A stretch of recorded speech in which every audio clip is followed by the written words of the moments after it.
Hi, my friends. Today is May 2nd, which means all of these books I've read in the last 4 months. There are 56 of them, and I wanted to go through and pull my top 10 favorites and then walk you guys through them from number 10 all the way up to number 1. And spoiler alert, number 1, it's a battle between two books. I've had 2 favorites so far this year, and I'm not sure who's gonna win. Let me pull my favorites out of this stack, and then we will get started. Okay, starting off strong with number 10. Just Watch Me by Lior Torenberg. I believe it's their debut novel and it blew me away. I personally love Otessa's My Year of Rest and Relaxation. It's one of my favorite books. This very much so gives those vibes. What caught me off guard was all of the peppers. Like there's a whole competition in here about like spicy peppers, which was really funny and super unique. So I really enjoyed it. I will say the only reason that I think I rated this like 4.5 stars because I didn't love the ending. I wanted it to be a little bit different, but regardless, I flew through this. I think I binged it in a day, and it's just a really good read. It's fun vibes, so highly recommend. It would be a good one for summer too. And it would also be great if you're looking to get into weird girl lit and you don't know where to start. This is a pretty tame one to begin with. I would highly recommend. Okay, next up, number 9, Night Watching by Tracy Sierra. This book sat on my shelf for the better part of a year because I was so scared to read it.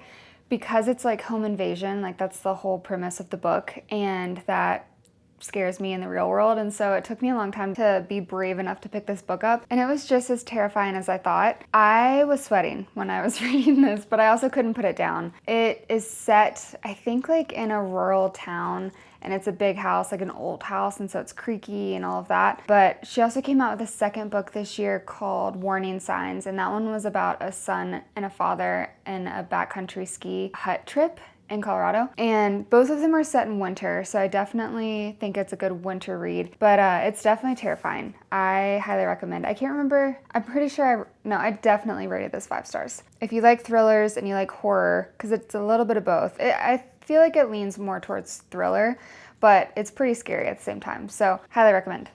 Okay, next up, number 8, In Her Own League by our very own Liz Tomford. So I loved the Windy City series. It was actually my first sports romance series, and I ate it up. I will say that my favorite was actually Rewind It Back, but I think all of us, after we finished that series, we were just like longing for more, and so she gifted us with In Her Own League. And it's a story of Monty, who is the team's baseball coach, and then the new owner, Reese, and she is a badass. Like, part of why I love this book so much is simply because of her character. Like, she's super strong, she's really smart, she's really funny, she's really confident.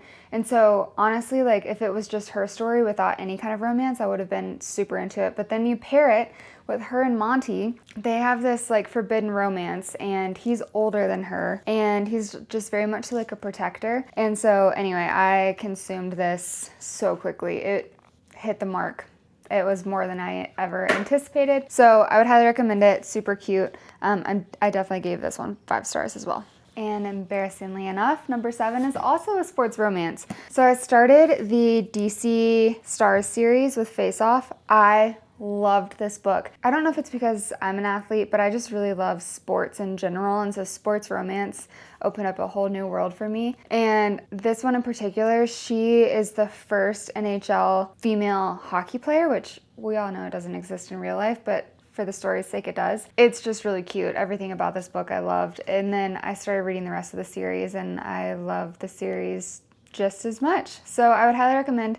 The whole thing is hockey, so each book does go through the team. Like some of the team players have their own book. It's similar to the Windy City series because it's all about found family, and it's just really cute. I love all of the interconnected relationships, and it's just sweet to see everyone like find their person in the books. Easy read for sure, especially if you're a hockey fan. I think that this would be good.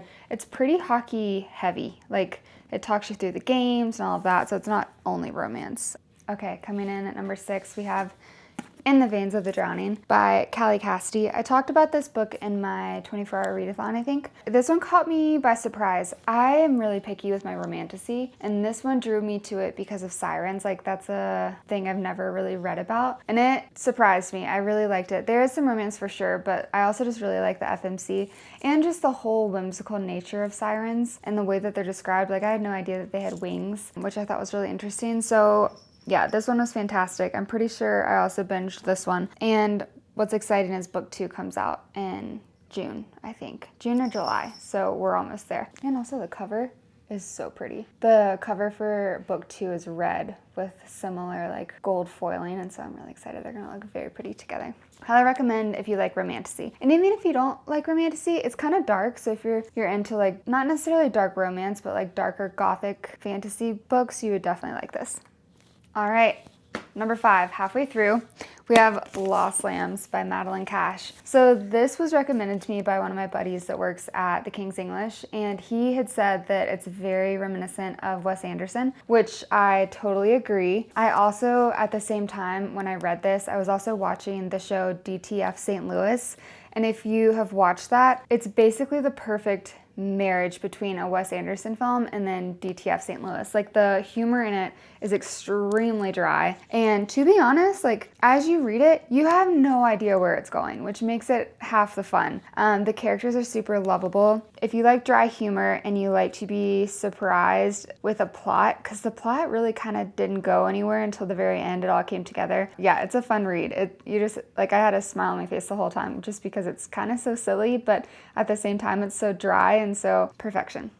Okay, next up, number 4, we have Tradwife by Saratoga Schaefer, I believe is how you say her name. I had seen this book a lot, and I don't know, I actually didn't love the cover. It didn't like pull me in, but then I was curious, and so I picked it up. I love this book. I can't stop thinking about basically the ending. The ending is wild. This is definitely like tier 2 weird girl lit. It gets real dark, like real dark. But the premise is just like she's trying to make it as this like trad wife on Instagram or whatever, and then her husband's super shitty, to be honest, and she gets lured in by someone else. And that's all I'm gonna say. Highly recommend. It's dark. It's very dark, but it was really good. I think about this book, honestly, more often than I thought that I would. I think I rated it like 4 stars when I read it, but at this point it's a 5-star read just because I think about it so often. This is like a top horror book of mine, I think, ever. All right, we're getting closer. We got number 3. It is The Nightingale by Kristen Hanna. This is my second of her books. The first one I read was The Great Alone. I think that's what it's called. The one set in Alaska. I loved that. I'm pretty sure that was a 5-star read. This one though, it deserves all the hype. Like, everyone talks about this book, and for good reason. It is heart-wrenching, but beautifully written. It's set back in World War II, and it's essentially a tale of 2 sisters and how differently their lives were, even though they were sisters, during World War II. And it's just like gut-wrenching. I don't often cry when I read books, but I did cry a couple times with this one. You just feel so strongly for the characters. And I think the fact that it's historical fiction, just imagining that that is what these people really went through at that time is tough to swallow. But it's a beautiful story. I kind of wish I would have saved it for when I was going to Paris, just because most of it's set in Paris. I think that would have been even more impactful, I guess. But there's really no wrong place or time to read this book. Highly recommend, but be ready. It is emotional. Okay, we're down to the last 2, and so these 2 are my favorite books that I've read so far this year. They're both very popular books. They've had a lot of buzz online around the book community, and I genuinely cannot decide which one is my favorite out of the 2 because they're so different. So we have The Caretaker and we have Yesteryear, and they are both fantastic. The Caretaker, what I like about this, so it is a horror book, and essentially the main female character, she is in a tough place financially, trying to provide for herself and her younger sister. So she finds this job and she gets an interview to be a caretaker, and then she finds out that it's not really what she thought, and she goes through this like spiral, all-consuming kind of trial and tribulation taking care of this house. And it's just a wild ride. Like, I loved in this book the like conditional nature of the rights. If you read it, you'll know what I mean. And it wasn't as scary as We Used to Live Here by the same author, but I almost like this better just because it was so unique in the story. And the ending is probably the most cliffhanger I've ever read in my life. I really cannot decide whether I would really like him to write a sequel to this book because I'm so curious what happens, or I'm just so pleased with how much of a cliffhanger it was that it's kind of the perfect ending. Kind of like don't ruin a good thing by making a sequel kind of thing. So I absolutely love this book. And then I read Yesteryear.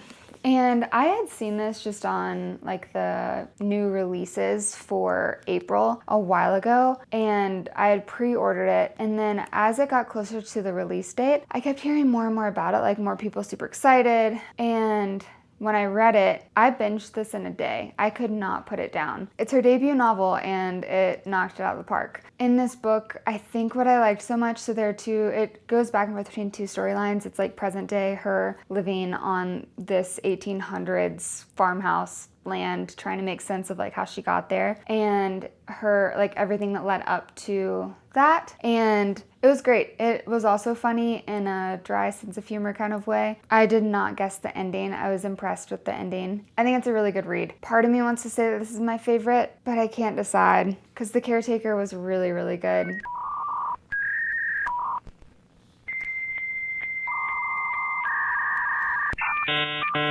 I don't know. I think I'm gonna go Yesteryear number 2 and then The Caretaker number 1. I just can't get over how unique this story is, like how creative this story is. I don't think it can be beat. So far, this is my number 1 book of the year. Way to go, Marcus. If you haven't read this or We Used to Live Here and you're interested in horror, you absolutely should. I think that both books are worth like skyrocketing up your TBR.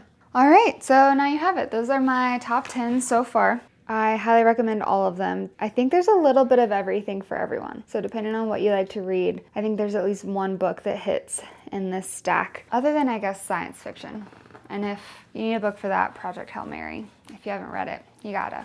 I'm really grateful that I have gotten to read so many good books this year and even last year. These 10 will definitely stick with me. If you're looking for a recommendation, hit me up. I'm happy to talk books all the time. Until then, I'll do another one of these maybe after 8 months, but maybe we'll just hold out until the end of the year. We'll see. But I'm excited about the reading year. It's going really well. I'm also really excited about some other new releases that are coming out. And so we'll just see where the year takes us. Thank you guys so much for watching. I hope you enjoyed it. I hope I got some wheels spinning for some new books for you guys to read. And I will talk to you soon.